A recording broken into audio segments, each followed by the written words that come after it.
সকলোকে মোৰ ইউটিউব চেনেললৈ স্বাগতম জনালোঁ।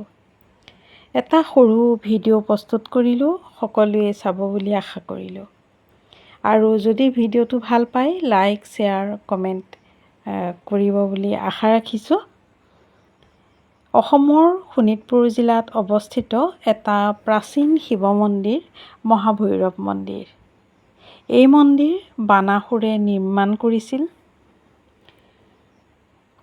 কথিত আছে বান ৰজাৰ জীয়ৰী উষাই এই মন্দিৰত পূজা অৰ্চনা কৰিছিল।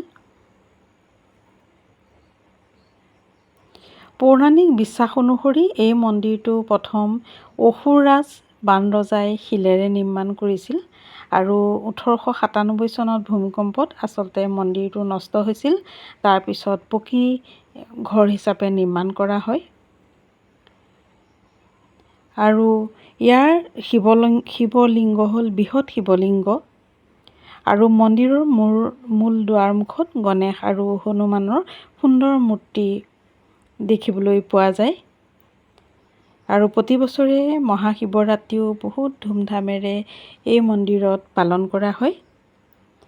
আৰু আজি যিটো ভিডিঅ' আগবঢ়াইছোঁ, এই ভিডিঅ'টো আজি প্ৰস্তুত কৰা ভিডিঅ'।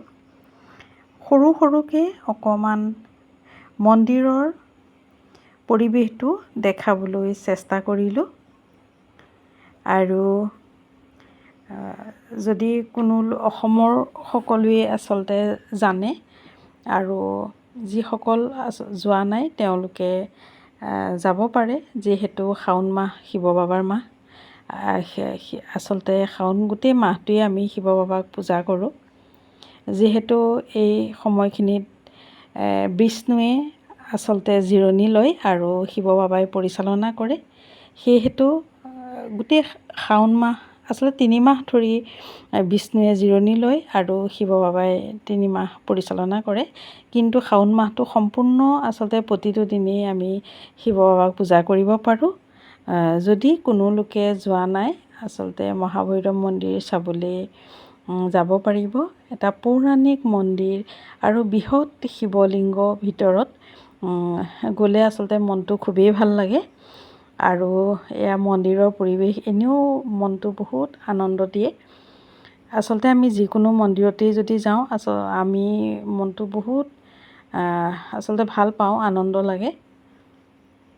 আৰু মন্দিৰৰ যিটো এনাৰ্জি, সেই এনাৰ্জিটো আচলতে আমি অকণমান সেই পৰিৱেশটোৰ লগত যদি থাকোঁ আমাৰ নিগেটিভিটি দূৰ হয় আৰু মানসিকভাৱে আমি শান্তি লাভ কৰোঁ।